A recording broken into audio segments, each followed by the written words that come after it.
A música estava alta. Risos ecoavam pelo gramado do casamento ao ar livre. Taças de champanhe tilintavam, saltos batiam no chão de paralelepípedos e luzes douradas brilhavam no alto como estrelas dançando em celebração. Tudo parecia perfeito, impecável, exceto pela menina de 12 anos sentada silenciosamente em uma cadeira de rodas perto da extremidade da festa. Seu vestido verde-menta, cuidadosamente escolhido para combinar com as madrinhas, estava levemente amarrotado em seu colo. Suas mãos, pequenas e trêmulas, estavam dobradas com cuidado, com as juntas pálidas pela pressão. Seus longos cachos castanhos caíam soltos sobre seus ombros, escondendo parcialmente as lágrimas frescas que brilhavam em seus olhos. Ninguém notou, ou melhor, notaram e fingiram que não. Ela havia sido levada para a sessão de fotos mais cedo, estacionada na lateral do jardim como um elemento decorativo, e depois deixada sozinha enquanto a festa continuava. Todos estavam muito ocupados para se importar. Ela era filha do chefe do noivo, o poderoso CEO que estava financiando metade do casamento. Mas sua presença havia desaparecido no fundo, até que um homem, parado na fila do buffet com sua filha, olhou, franziu a testa profundamente e sussurrou para ela: "Porque aquela garotinha está sozinha?" Se você acredita que ninguém merece ser deixado para trás, não importa a sua condição, reserve um momento para curtir este vídeo, deixar um comentário, compartilhá-lo com alguém que precisa de um lembrete de bondade e assinar Jus Dignity. Estas histórias pretendem tocar corações, curar mentes e inspirar mudanças. E seu apoio faz toda a diferença. A menina se chamava Clara Maddox. Nascida em meio a privilégios, criada com os melhores tutores e os brinquedos mais caros, sua vida mudou para sempre a um inverno quando uma rara doença autoimune a deixou paralisada da cintura para baixo. Aconteceu de forma rápida, cruel. Em um momento ela estava subindo em árvores na propriedade de verão da família, e no seguinte estava em uma cama de hospital, confusa, olhando para pernas que já não ouviam seu cérebro. Seu pai, Charles Maddox, era o tipo de homem que movia bolsas de valores com um telefonema, poderoso, exigente e emocionalmente distante. Sua mãe havia falecido quando Clara tinha 6 anos.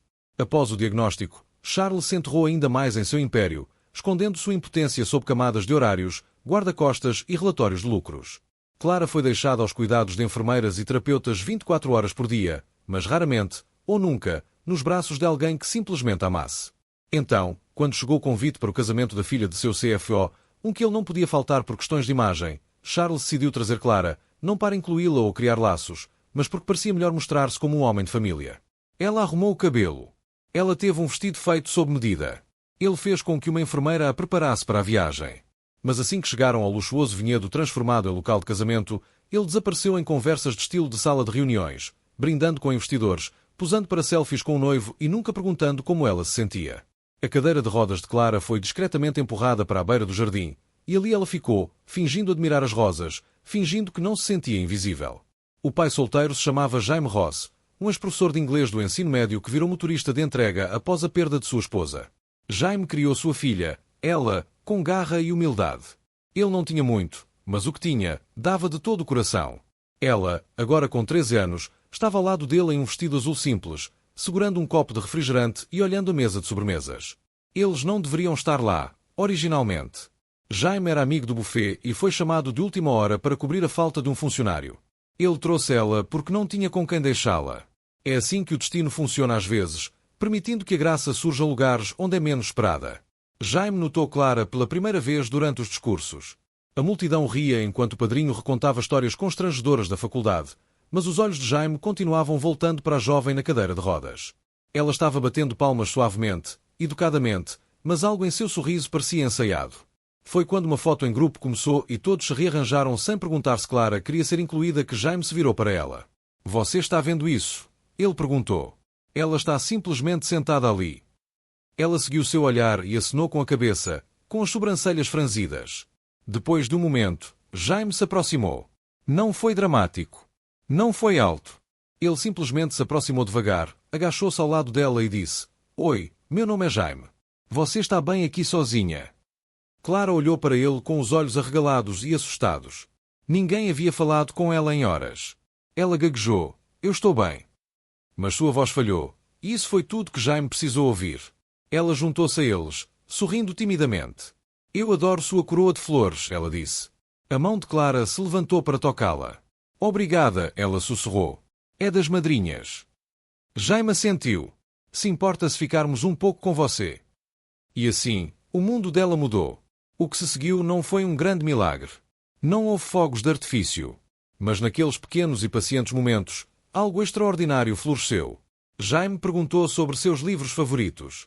Clara, que raramente podia falar sobre os romances de fantasia que devorava, iluminou-se de entusiasmo. Ela compartilhou uma história engraçada sobre escorregar na fila do buffet. E Clara riu, uma risada genuína e despreocupada que atraiu olhares de alguns convidados próximos. Mas Jaime não se importou. Ele ajustou a cadeira de rodas dela ligeiramente para que pudesse ver melhor a pista de dança, trouxe um prato de mini pastéis e perguntou se ela já havia tentado ensinar alguém a valsar apenas com os braços. Quando o pai de Clara finalmente notou, horas depois, ele encontrou uma pequena multidão que havia se formado perto de sua filha. Algumas madrinhas se juntaram. O fotógrafo estava tirando fotos de Clara rindo com ela. Alguém havia encontrado um pandeiro e Clara estava batucando enquanto o DJ tocava uma música suave. Charles ficou ali observando, atordoado.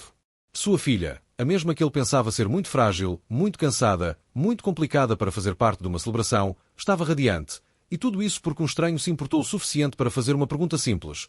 Por que ela está sozinha? Jaime se levantou quando Charles se aproximou. Clara ficou tensa, mas Jaime manteve a calma. Senhor, ele disse respeitosamente. Espero que não se importe. Parecia que ela precisava de alguma companhia. Charles olhou de Jaime para a filha, e depois de volta. Algo mudou em seu rosto, não raiva, mas algo mais próximo de vergonha. Ele assentiu lentamente. Obrigado, ele disse. Foi quase inaudível, mas foi real. No dia seguinte, Charles fez algo que ninguém esperava. Ele cancelou 2 reuniões. Ele perguntou a Clara se ela queria almoçar. Apenas os 2. Ele ouviu. Ele realmente ouviu. Ele perguntou o que a fazia sorrir, o que a assustava, o que ela mais sentia falta de fazer. E pela primeira vez desde o diagnóstico, Clara se sentiu vista por seu próprio pai. Não foi perfeito. Não foi um conto de fadas. Mas foi o começo de algo honesto. Quanto a Jaime e ela, eles deixaram o casamento com o coração cheio e uma história que nunca esqueceriam. Meses depois, Jaime recebeu uma carta escrita à mão por Charles Maddox. Dentro, havia uma mensagem simples. Obrigado por me lembrar o que importa.